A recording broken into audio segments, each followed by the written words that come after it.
আসসালামু আলাইকুম। ওয়ালাইকুম আসসালাম। কেমন আছেন আপনি? আলহামদুলিল্লাহ ভালো। আসলে যে গাছে কখনো ভর মানায় না, হুম, ভর বুঝেন? হুম, ওজন। হুম, হুম, এক এক দেশের এক এক বলি।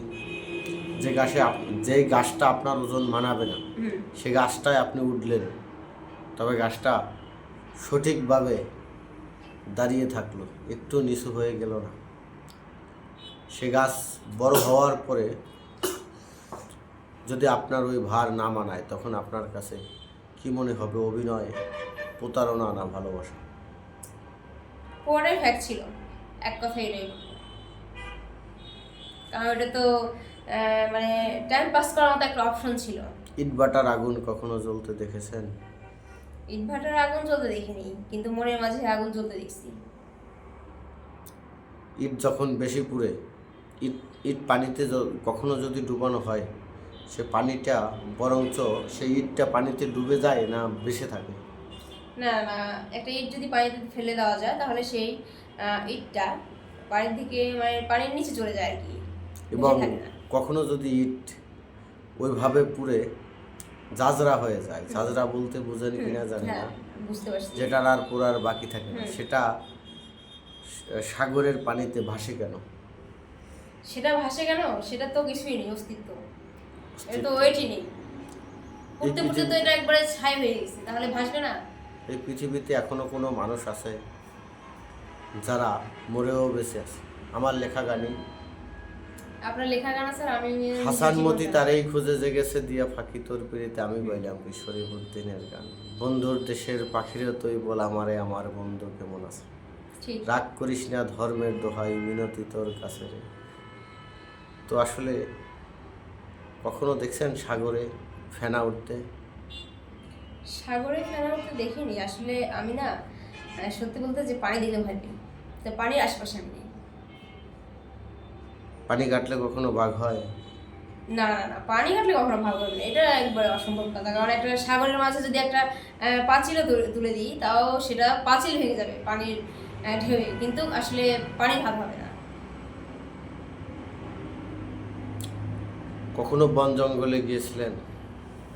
বন জঙ্গলে গিয়েছিলাম, ইভেন ওখানে পাগলের তারা খেয়ে এসেছি। আর একজন পাগল ভবিষ্যতে কোনোদিন যাব না। একজন পাগল লেখকের একটা লেখার কথা আপনাকে প্রশ্ন করি। হুম, বলে। যেমন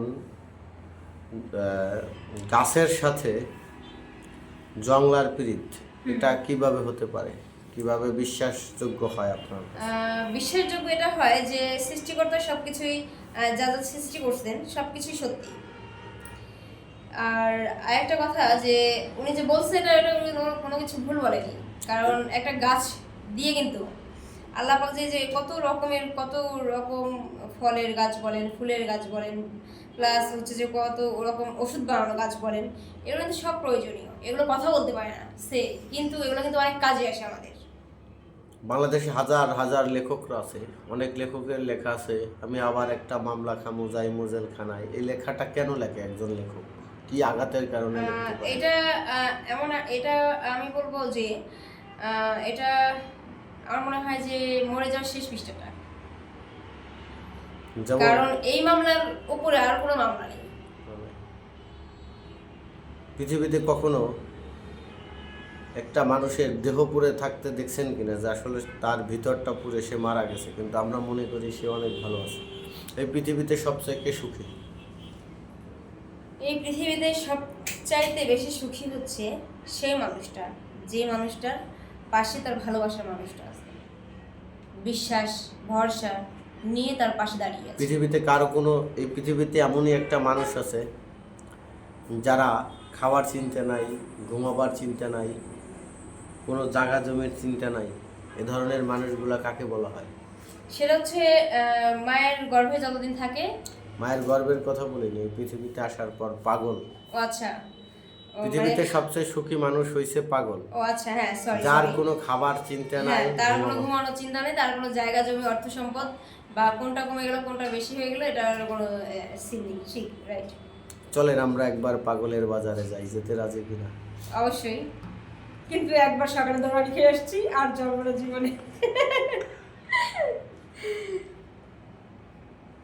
প্রচণ্ড মানে প্রচণ্ড রৌদ্রের ভিতরেও পাগল শুয়ে থাকে, কিন্তু তার খারাপ হয় না কেন শরীর? তবে দর্শকের উদ্দেশ্যে আমি একটা কথা বলতে চাই ভাইয়া, আপনার অ্যান্সারটা একটু পরে দিচ্ছি। দর্শকের উদ্দেশ্যে আমি একটা কথা বলতে চাই, এটাই যে আমার লাইফে আমি এই এত বড় বয়সে আমার হচ্ছে যে 21 বছর বয়স, তো এই 21 বছরে আমি বুদ্ধি হওয়ার পর থেকে আমি যতগুলো পাগল দেখছি, সব পাগল দেখছি যে তারা হচ্ছে যে নিজের কাপড় চোপড় ঠিক রাখতে পারে না বা নিজেকে ব্যালেন্স রাখতে পারে না, কিন্তু আজ আমি যে পাগলটাকে দেখছি সে এই পাগলটার মতো পাগল আমি আর কখনো দেখিনি। কারণ এটা পার্সোনাল সিক্রেট। এটা হচ্ছে আপনার পুরোই পর্দা, হাত মোজা, পাও মোজা, এমনকি ইভেন চোখের পর্দাটাও সে করছে, কিন্তু করার পরেও সে একজন পাগল। মেয়ে না ছেলে? সেটা হচ্ছে মেয়ে। তো আমার লাইফে আমি প্রথম দেখছি ভাইয়া যে এইরকম একজন পাগল। তো আসলে উনি সিনক্রেট করতেছিল বেশি, আমাকে অনেকক্ষণ দৌড়াও নিছে। যদি ভালো হইতো তাহলে ওনাকে আমি কিছু টাকা দিয়ে আসতাম, বা ওনাকে উনি যদি যেটা খেতে চায় সেটা দিতাম, কিন্তু আসলে যে পারিনি, কারণ ওনার কাছে যাওয়ার সাহস আমার নেই, কারণ আমি অনেক ভীতু, তাই আর কি।